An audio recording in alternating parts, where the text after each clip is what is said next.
Fala rapaziada, tô na área e vamos começar um quadro novo aqui no Chacobola, Submundo da Bola, um quadro mais denso pra gente explorar mais assuntos polêmicos aí do futebol. E hoje nós vamos falar de um que é um dos mais polêmicos de todos, que é a Copa União / Campeonato Brasileiro de 87. Olho no lance! E faz! Minha Nossa Senhora!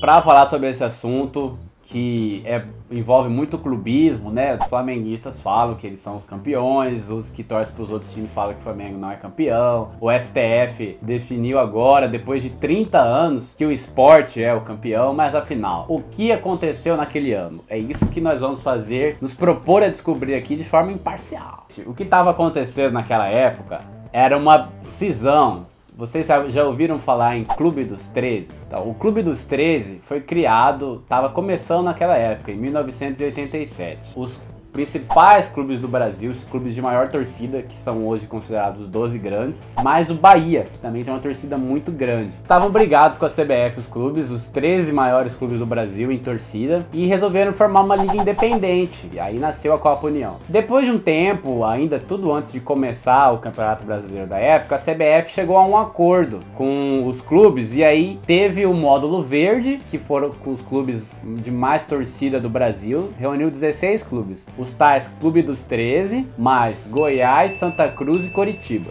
E aí o módulo amarelo reuniram mais 20 e tantos clubes e foi organizado pela CBF, com os clubes teoricamente menores, o que seria, digamos, a segunda divisão. Mas a treta está apenas começando. Nesse acordo que os clubes fizeram com a CBF, o Eurico Miranda, sabe quem é, né? Ele era o representante do Clube dos 13 na CBF. E aí ele acabou assinando um regulamento sem consultar o resto dos Clubes dos 13. E ele assinou, ele inclusive concordou com o cruzamento do campeão e vice da Copa União com o campeão e vice do módulo amarelo. Aí, resultado, ele levou lá pros outros representantes do Clube dos 13 e todo mundo ficou p*** com ele. Não era pra ele ter assinado porque isso enfraqueceria, daria mais poder pra CBF, mais poder de barganha pra CBF no final do campeonato, que aí ia acabar que a Copa União ia ser só um classificatório para as finais do Campeonato Brasileiro. Foi jogada toda a competição, chegou no quadrangular, o presidente do Flamengo, Márcio Braga, já tinha antecipado que se o Flamengo ganhasse não ia jogar contra os pequenos, ou contra os ditos pequenos, o Inter também a mesma coisa. O Flamengo acabou sendo campeão, o Sport e o Guarani, eles fizeram a final do módulo amarelo, que ficou nos pênaltis 11-11. E aí eles decidiram que não iam continuar batendo pênalti. Chegaram a um acordo ali que já ia ser campeão e vice mesmo. E foram disputar o quadrangular. Aí resultado, o Flamengo e o Inter não quiseram jogar o quadrangular. E o Sport e o Guarani jogaram entre eles 2 vezes. O Sport empatou uma e ganhou outra e se proclamou campeão brasileiro. A questão é tão densa que em 88, na Libertadores, quem foi pra Libertadores foi o Sport e foi o Guarani. Não foi o Flamengo nem o Inter. Os argumentos aí que o Sport utiliza. A Copa União não teve critério técnico para escolher os times, só escolheu com base na torcida principalmente, porque o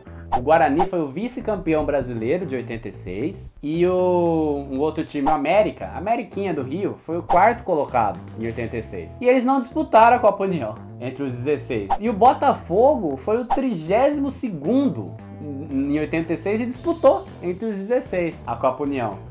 O Coritiba foi o 44º e também disputou. A Copa União não respeitou esse critério técnico. Mas o que acontece? Todo o Brasil acompanhou o módulo verde como se fosse o Campeonato Brasileiro. E todo mundo na época, viu que o Flamengo foi campeão brasileiro. Jogou contra São Paulo, contra Corinthians, contra Vasco, contra Inter. Então não tem como você falar que esportivamente o Flamengo não é o campeão brasileiro. A questão é que legalmente não tem como tirar o título do Sport. A verdade é que esse título tem que ser dividido, gente. Esse título é dos dois. Tem que ter um asterisco e falar, porque o Sport tem os argumentos legais. Por causa do quê? Do Eurico Miranda. O Eurico Miranda assinou o regulamento antes de consultar o Clube dos 13. Então não tem jeito. O Eurico Miranda, por tabela, sem saber que o Flamengo seria o campeão, ele fez isso. Tanto que tem uma entrevista do Eurico Miranda depois. Confira aí. O Flamengo é o campeão brasileiro, não tem o que discutir, o Conselho Arbitral já decidiu isso.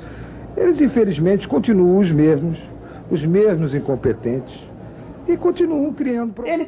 Ele fala que o Flamengo foi o campeão. E aí, 30 anos depois, perguntam para ele o que ele vai falar. Mas o campeão é o esporte. Eu reconheci o cruzamento. Pelo Clube dos 13.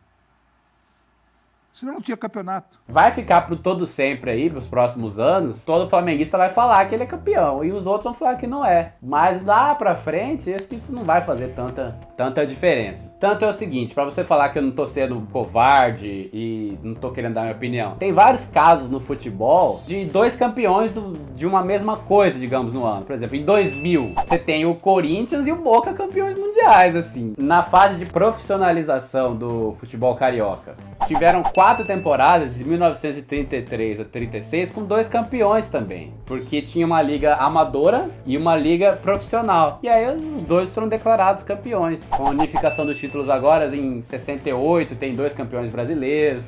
Então por que não pode reconhecer em 87 que os dois foram campeões? Vale ressaltar que o Clube dos 13 perdeu muita força depois e já praticamente se dissolveu agora. Se o Clube dos 13 ainda fosse atuante, se aquela ideia tivesse sido tocada adiante, a gente estaria o título do Flamengo estaria muito mais bem avalizado hoje em dia. Mas como o Clube dos 13 morreu e a CBF comanda tudo, o título do Flamengo é um título do Clube dos 13 que acabou e perdeu força. A queda do Clube dos 13 acabou, digamos assim, tirando a credibilidade do título do Flamengo. E depois, o América, por exemplo, que foi um dos maiores injustiçados, foi o quarto em 86, jogou o módulo amarelo em 87 e depois jogou a segunda divisão e aí nunca mais conseguiu voltar para a primeira divisão. Olha que história triste.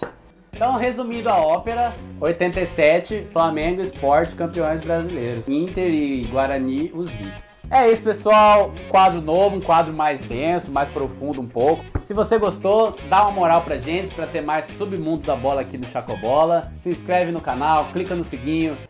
Seguinho? Se inscreve no canal, clica no sininho, siga a gente nas redes sociais, Facebook, Instagram. Tem muito conteúdo bacana pra vocês. E é isso aí, até o próximo Submundo da Bola.